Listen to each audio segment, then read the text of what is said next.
പണ്ട് കാലം തുടങ്ങിയ കാലം. കുറുക്കനും കോഴിയും സായിപ്പുമൊക്കെ ജനിച്ചു തുടങ്ങി. അക്കാലത്ത് ഒരമ്മ 8 മക്കളെ പ്രസവിച്ചു. മൂത്ത മകൻ വളരെ മിടുക്കനായിരുന്നു. അവൻ്റെ കവിളിൽ നുണക്കുഴികളും മുഖത്ത് രാജകലയുമുണ്ടായിരുന്നു.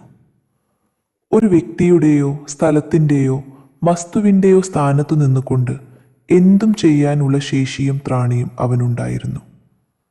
ഒരു വ്യക്തിയാകണോ അവൻ വ്യക്തിയാകും, ഒരു സ്ഥലമാകണോ അവൻ സ്ഥലമാകും, ഒരു വസ്തുവാകണോ അവൻ അതുമാകും.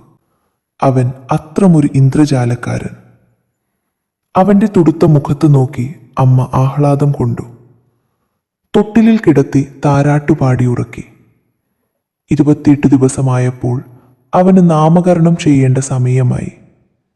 എത്ര ആലോചിച്ചിട്ടും അവൻ്റെ എല്ലാ സ്വഭാവങ്ങൾക്കും യോജിച്ച ഒരു പേര് കിട്ടിയില്ല. അവസാനം അവന് നാമം നൗൺ എന്ന് പേര് വിളിച്ചു.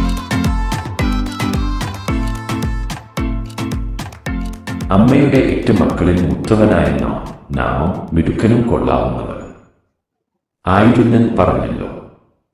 ശാഠ്യത്തിലും അവൻ മോശക്കാരനല്ലെന്നും നാം കണ്ടു. ഏത് സ്ഥലത്തിൻ്റെയും വ്യക്തിയുടെയും വസ്തുവിൻ്റെയും പേരായി ലോകത്തുപയോഗിക്കുന്ന എന്തും താൻ ആയിരിക്കണമെന്ന് അവൻ ശാഠ്യം പിടിച്ചു. അമ്മ അത് അംഗീകരിക്കുകയും ചെയ്തു.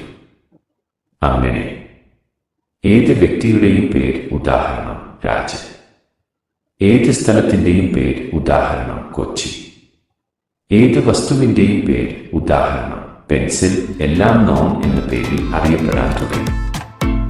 നാമം ഒരു വ്യക്തിയുടെയോ സ്ഥലത്തിൻ്റെയോ വസ്തുവിൻ്റെയോ പേരിനെ നാമം എന്ന് പറയും.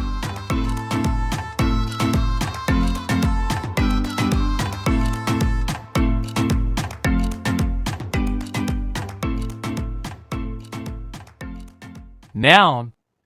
A noun is a word used as the name of a person, place, animal, or thing.